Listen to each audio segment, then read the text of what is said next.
உற்சாகமான வணக்கங்கள் நண்பர்களே.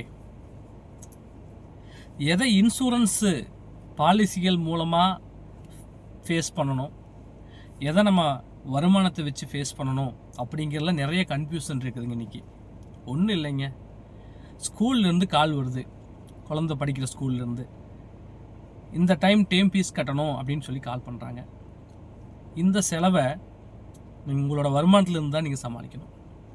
திடீர்னு சொல்லாமல் கொள்ளாமல் நெருங்கின சொந்தங்கள் ஒரு 10 பேர் வீட்டுக்கு வந்துடுறாங்க. அவங்கள சிறப்பாக வரவேற்று நல்ல ஒரு சாப்பாடு கொடுத்து வழி அனுப்பினோம்னா அது உங்கள் வருமானத்துலேருந்து தான் சமாளிக்கணும். இதெல்லாம் செலவுகள். உங்கள் வாழ்க்கையில் எதெல்லாம் செலவோ அது உங்கள் வருமானத்துலேருந்து தான் நீங்கள் சமாளிக்கணும். உங்கள் வாழ்க்கையில் எதெல்லாம் லாஸோ அதை இன்சூரன்ஸ் மூலமாக தான் சமாளிக்கணும். எதிர்பாராத இறப்பு அது செலவல்ல, லாஸ், அந்த குடும்பத்துக்கான இமீடியட் வருமான இழப்பு இன்சூரன்ஸ் மூலமாக தான் சமாளிக்கணும். திடீர்னு எதிர்பாராத மருத்துவ செலவு, பேருக்கு தான் மருத்துவ செலவு, ஆக்சுவலாக அது ஒரு லாஸ்.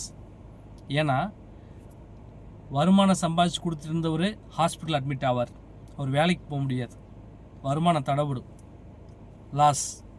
திருப்பி ரெக்கவர் ஆகிறதுக்கு மாதம் ஆகலாம், வருஷம் கூட ஆகலாம், லாஸ். இன்சூரன்ஸ் மூலமாக தான் சமாளிக்கணும். செலவுகள் எல்லாத்தையும் உங்கள் வருமானத்துலேருந்து சமாளிக்கணும். லாஸ் எல்லாத்தையும், எதிர்பாராத லாஸ் எல்லாத்தையும் இன்சூரன்ஸ் மூலமாக சமாளிக்கணும். அப்போ இன்சூரன்ஸ் உங்களோட எதிர்பாராத லாஸை ஈடுகட்டுறதுக்கான ஒரு கருவி. அந்த அற்புதமான கருவியை உங்கள் பாதுகாப்புக்காக எடுத்து வைக்கிறதுக்கு ஒருபோதும் தயங்காதீங்க. சிறந்த ஆயுள் காப்பீடு, மருத்துவ காப்பீடு, இந்த மாதிரியான பாதுகாப்பு விஷயங்களை உங்கள் குடும்பத்துக்கு விழிப்புணர்வோடு எடுத்து வைங்க. Thank you so much.